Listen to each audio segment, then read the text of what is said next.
Eco-friendly DIY garden ideas, recycled outdoor decor, natural art and stone landscaping.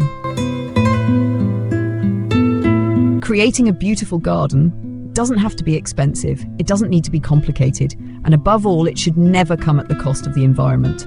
Picture your backyard. Light filters softly through the trees, the breeze carries the scent of fresh herbs and damp earth. The sounds are gentle, organic, birds, rustling leaves, distant wind chimes. Everything feels deliberate, as though every element belongs exactly where it is. This isn't just a patch of green. It's a crafted space, a statement of values, a reflection of your creativity and care for the planet. We begin with the overlooked.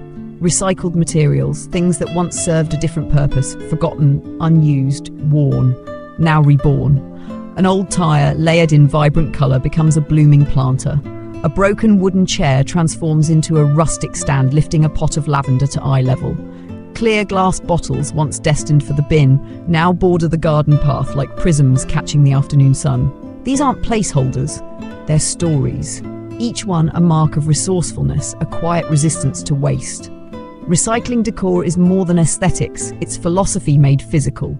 It reminds us that beauty doesn't have to be bought, it can be built from the past. Now step further into the space. Here, in the quiet corners and sunlit nooks, your personality takes form through outdoor art. Scrap metal, rough and rusted, shaped into silhouettes that rise from the earth with intention. Not industrial, organic, not cold, but storied. Old silverware dangles from branches, now a delicate chorus of wind chimes. Each tone unique, soft, fleeting, the sound of reuse made beautiful. Cracked tiles become a mosaic underfoot, each step a pattern, each broken piece forming a greater whole. A garden sign painted on reclaimed wood, a birdhouse hammered from leftover panels. These are not ornaments, they are artifacts of care, fragments of your narrative embedded in soil and structure, and anchoring it all, stone, not polished, not processed, just natural, local, solid. Stone has a gravity to it, a stillness, a grounding presence that connects sky to earth, season to season. You lay a path, not straight, not rushed, but winding, a journey through shade and sun. Every stone placed by hand, every gap intentional, every step a pause. Stone borders hold garden beds, not with force, but with form. They don't shout, they shape. They remind us that boundaries can be soft, quiet, dignified. A rock garden emerges, not decorative, but essential. Space where nothing grows, but everything settles. These stones, gathered from nearby, carry the colours and textures of the land itself. They root your garden in its place. They hold heat by day, release it by night. They invite moss, insects, and stillness. Together, these elements, recycled materials, handmade art, and natural stone, compose more than a garden. They form a living canvas, one that changes with time, one that respects its origins, one that asks nothing but your time, your effort, and your respect. This is not trend or decoration. It is a practice of seeing what already exists, of listening before building, of shaping with humility. It is, in every sense, a space designed to heal the earth, yourself, and the space between.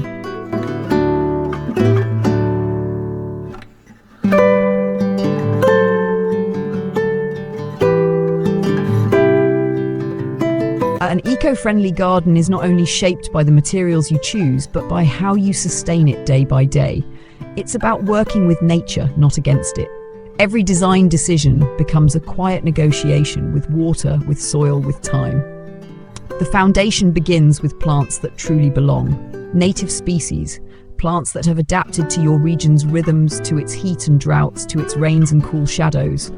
These plants don't ask for more than the land can offer. They grow without excess, without chemicals, without coaxing. They live in balance and they create it. When you group plants thoughtfully, placing those with similar water needs side by side, you design not just for beauty, but for efficiency.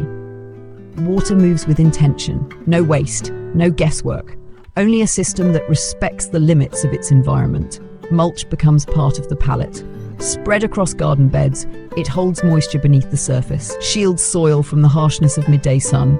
Slowly, gently it breaks down, feeding the ground and softening the lines between planted and wild. Rainwater is not just weather, it's resource, a gift. And with the right structures you can collect it, store it, use it again and again. A simple barrel repurposed from old plastic or wood placed beneath a gutter's edge. It fills quietly, And on dry days, it gives back, a full cycle. No waste, no pressure on municipal supplies, just rain, repurposed. Even in the hardscape, paths, borders, gathering areas, you can design with water in mind. Permeable surfaces allow moisture to sink in. Gravel, sandset pavers, crushed stone. These materials invite water to return to the soil, not run from it. They prevent erosion. They recharge the earth. They preserve the quiet relationship between land and sky. The same intention can extend into how you nourish the garden. Compost becomes more than waste reduction. It's a transformation. Kitchen scraps, garden clippings, fallen leaves, gathered, turned and returned to the soil, rich in life, full of memory. Compost feeds the roots. But more than that, it returns value to every living thing within reach. Now step back.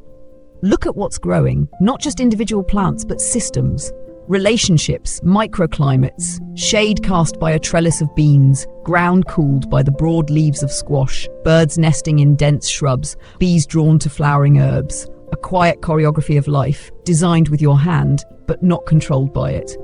Furniture too can become part of this conversation, not purchased new, but built from what's already there. A stack of old wooden pallets, sanded smooth, becomes a lounge under the trees. A collection of bricks, unearthed from an old foundation, forms the base of an outdoor table. Each piece feels earned, integrated, real. Structures evolve from salvaged parts. An unused window, clear and square, finds new purpose as part of a cold frame. A pair of old doors stands together to shelter a potting bench.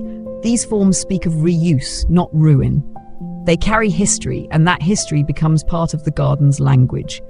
Even something as forgotten as a rusted iron bed frame finds a new story when placed beneath a climbing vine. What was once a place for rest becomes a place for growth. What once held stillness now holds movement. Through every choice, a principle emerges. Work with what you have. Design with the future in mind. Build slowly, carefully, thoughtfully. In this kind of garden, nothing is rushed, nothing is wasted. Each detail is a gesture toward longevity. Each corner whispers the same message. Let it grow, let it breathe, let it belong.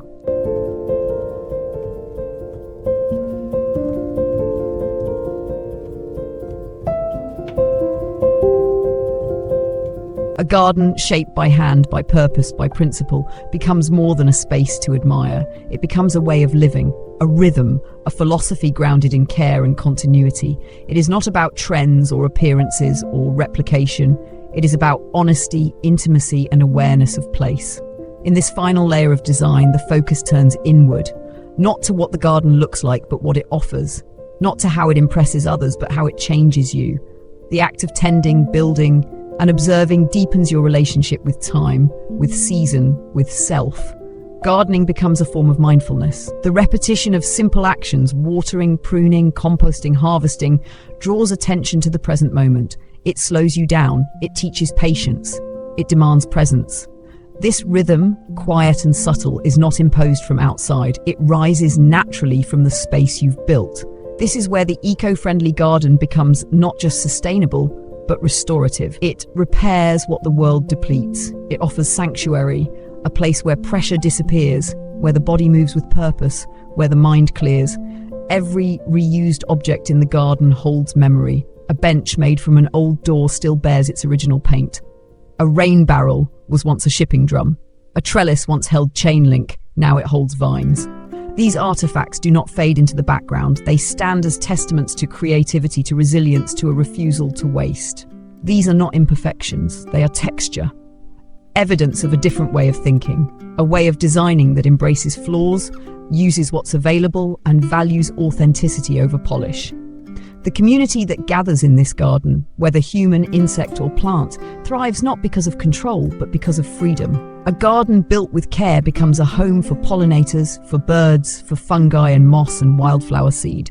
Life returns in unexpected ways. Paths made of stone grow soft with weeds. Edges blur, stillness settles. This is not failure, it is success. A garden should not remain frozen in its first form. It should shift, adapt, receive. It should surprise you, challenge you, reflect you. And over time, it becomes a record of your choices, the tools you used, the materials you saved, the afternoons you spent hammering, planting, adjusting, the storms it withstood, the colors that changed, the creatures that arrived. the silence it taught you to value, and with every season it grows not just in size, but in meaning. The garden reminds us that sustainability is not a finish line. It is a habit, a daily, yearly practice. It's not about perfection, it's about alignment with the land, with what's available, and with what truly matters. In the end, an eco-friendly DIY garden is not defined by its features, not the tires or the bottle paths or the stone, but by its integrity.